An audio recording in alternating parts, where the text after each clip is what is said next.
Vos films préférés ont plus de versions que vous ne le pensez. Salut tout le monde, c'est Xavier, bienvenue sur Watch Mojo français. Aujourd'hui on se retrouve pour le top 10 des films différents selon les pays. Pour cette liste, on va s'intéresser aux films qui ont subi des changements spéciaux pour leur sortie dans divers endroits du monde, d'une modification légère due à une différence culturelle, à des ajouts importants pour plaire à un marché local.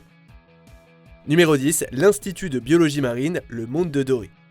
Dans la suite du très apprécié Le Monde de Nemo de Pixar, plusieurs scènes se déroulent dans un gigantesque aquarium qui s'appelle l'Institut de biologie marine. Welcome to the Marine Life Institute, where we believe in rescue, rehabilitation and release. Le système de haut-parleurs de l'Institut nous dévoile la voix d'une célébrité, celle d'Hélène Ripley elle-même en VO, ou Sigourney Weaver si vous préférez. Pour les sorties internationales évidemment, le rôle est interprété par des célébrités locales qui incarnent leur propre rôle. Au Québec par exemple, c'est l'immense actrice Anne Dorval qui parle, tandis que le public brésilien a eu le droit à un caméo de la part de Marília Gabriela, une personnalité des médias de là-bas. En France, c'est la grande Claire Chazal, ancienne présentatrice du JT, qui prête sa voix. C'est une petite touche sympa, une parmi de nombreuses destinées à plaire aux spectateurs hors Amérique du Nord. Numéro 9, le préambule Lincoln.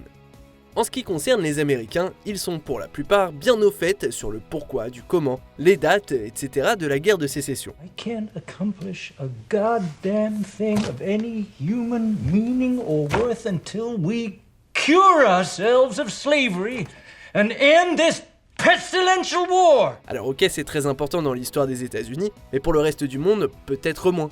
Du coup, certains spectateurs n'en savaient pas plus que ça dessus. En même temps, si on réfléchit bien, à votre avis, combien d'Américains connaissent les tenants et les aboutissants de la conquête du Japon par Oda Nobunaga au XVIe siècle? Bah ouais, voilà. Du coup, pour mettre à jour les spectateurs, japonais notamment, sur le contexte nécessaire pour kiffer le film, Spielberg en personne a filmé une intro spéciale. Un préambule particulier a été ajouté au film, histoire de mettre les publics internationaux à la page. The themes in the film are as relevant today as they have ever been for countries all around the world, including, I hope, Japan. Numéro 8, le Japon adore le brocoli, vice versa. Le brocoli est loin de faire l'unanimité dans nos diètes, que ce soit chez les enfants ou chez les adultes. Hold on, what is that? This is disgust. She basically keeps Riley from being poisoned, physically and socially. That is not brightly colored or shaped like a dinosaur. Hold on, guys. It's broccoli! Riley, le personnage principal de ce Pixar très intelligent, fait partie du club de ceux qui n'aiment pas du tout le brocoli, et sa réaction au crucifère permet d'introduire dégoût et colère.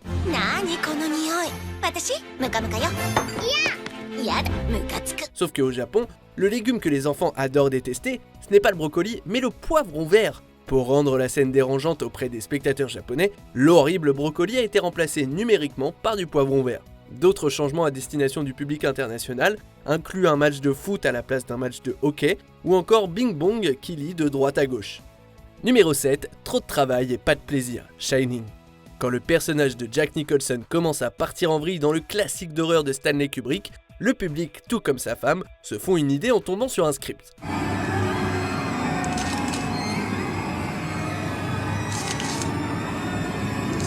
Tandis que les spectateurs américains y voient la phrase « All work and no play makes Jack a dull boy » répétée à l'infini, l'obsédé du détail qu'était Kubrick a filmé des plans avec différentes expressions afin d'assurer le même choc aux spectateurs non anglophones. La plupart des proverbes n'ont pas besoin d'explication, comme la phrase en allemand qui peut se traduire par « Ne jamais remettre au lendemain ce qui peut se faire aujourd'hui ».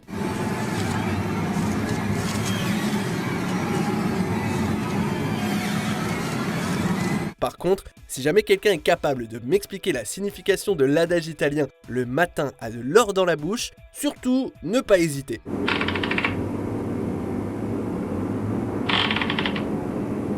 Numéro 6, les cupcakes Monstre Academy.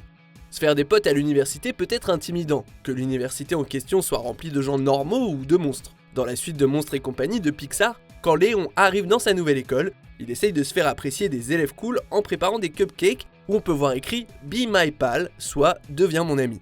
That's why I made these cupcakes. Oops. That could have been embarrassing. When I'm a scarer, life will be a non-stop party. C'est pas la pire des stratégies d'approche après tout, qui dirait non à un cupcake? Dans les versions internationales, cela dit, les lettres sur les cupcakes sont remplacées par des smileys pour les publics qui galèrent un peu avec l'anglais. Malheureusement, ça veut dire que les cupcakes ne sont plus réarrangés pour épeler lame, soit gros naze, lorsque le plan de Léon pour impressionner ses petits camarades se retourne contre lui. Numéro 5, Doctor Who, Iron Man 3. Il y a de rares exemples où des intrigues secondaires tout entières ou des personnages sont ajoutés à des films pour que ces derniers soient plus attractifs à travers le globe, et c'est le cas du 3e opus de la série Iron Man. Of course, there are people who say progress is dangerous, but I'll bet none of those idiots ever had to live with a chest full of shrapnel. Pour attirer les spectateurs chinois, quelques scènes ont été ajoutées au film, des scènes dans lesquelles on voit un personnage du nom de Dr. Wu, joué par l'acteur chinois Wang Zhuqi, ainsi que son assistante incarnée par l'actrice et chanteuse Fan Bingbing. Ces deux-là n'apportent pas grand-chose à l'intrigue, à part peut-être un placement de produit plus qu'évident pour une boisson à base de lait du nom de Gulli Duo, mais au moins ils apparaissent vers la fin pour aider à retirer le réacteur arc du torse de Tony. 如同我承诺过的，我修理好了 Paper， 敲打了一会儿，然后我想，为什么要在这儿停下来呢？ Numéro 4, le discours de Buzz, Toy Story 2. Quand Buzz donne son discours passionné, demandant à ses camarades jouets d'aider à venir à la rescousse de Woody, un drapeau américain apparaît dans le fond et l'hymne national des États-Unis, la bannière étoilée, se lance. Une fois que Buzz a quitté le plan, on apprend que c'est en fait le message de fin de journée de transmission à la télé américaine sur une télévision. C'est une transition astucieuse et marrante, et aussi un clin d'œil au film de guerre Patton. Pour les sorties internationales, cependant, le drapeau américain est remplacé par un globe qui tourne et des feux d'artifice. No, he didn't! We have a friend in need, and we will not rest until he's safe in Andy's room! Now let's move out! C'est quand même plus logique, surtout quand on se dit que la majorité des jouets ont sans doute été fabriqués en dehors des États-Unis. Numéro 3, Taco Bell, Pizza Hut, Demolition Man.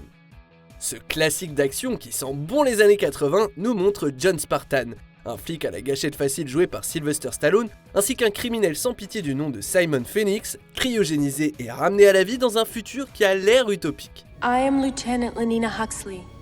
The year is 2032. Now, the reason that you have been released is... How long have I been under?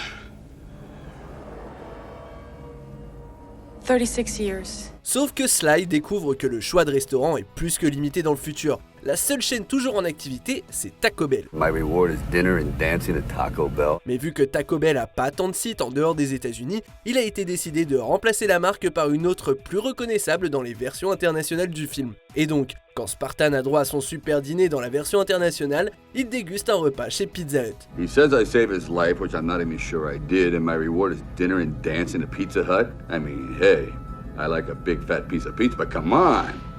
Your tone is quasi-facetious, but you do not realize that Pizza Hut was the only restaurant to survive the franchise wars. Numéro 2, le calepin de Steve Rogers, Captain America, le soldat de l'hiver. You must miss the good old days, huh?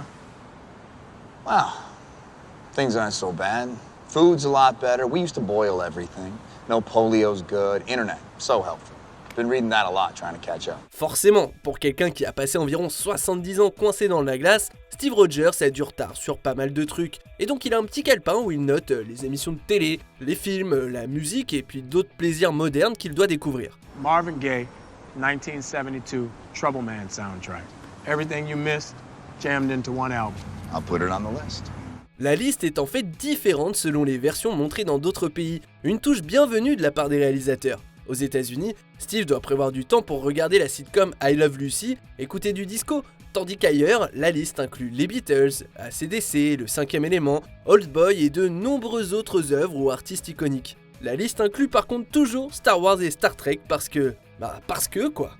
C'est toujours marrant de voir quelles blagues fonctionnent ou pas selon les pays et la langue. Et c'est beau de voir le travail fait par les traducteurs pour que les films restent des expériences appréciables de tous. Notre numéro 1 a lui été modifié pour personnaliser le film pour les spectateurs, ce qui est vraiment cool. Passons en revue quelques mentions honorables et découvrons notre premier choix. Rochelle, Plains. How much does a snowplow weigh? I have no idea. Enough to break the ice. I am El Chupacabra. Ah, you're the snowplow, right? Ah, you could say that, yes. And I am the ice. Le pot à économie, là-haut.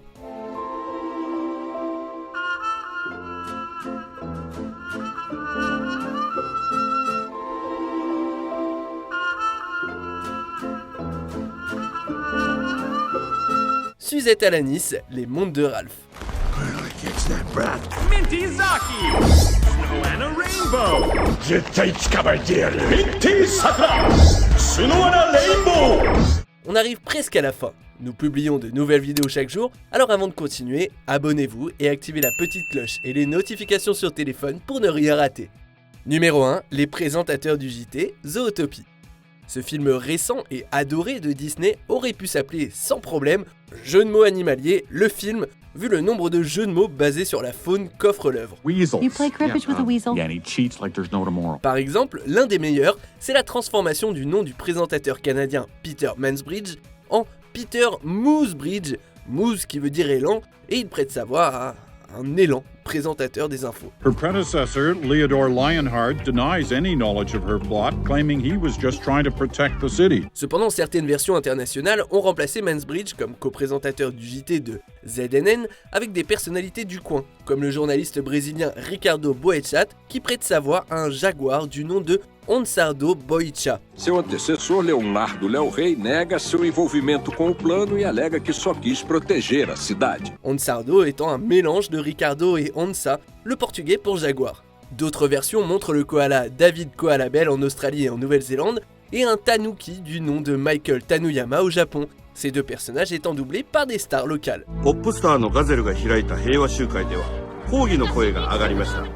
Vous êtes d'accord avec notre sélection ? Dites-le moi en commentaire et checkez cette autre super vidéo de WatchMojo français.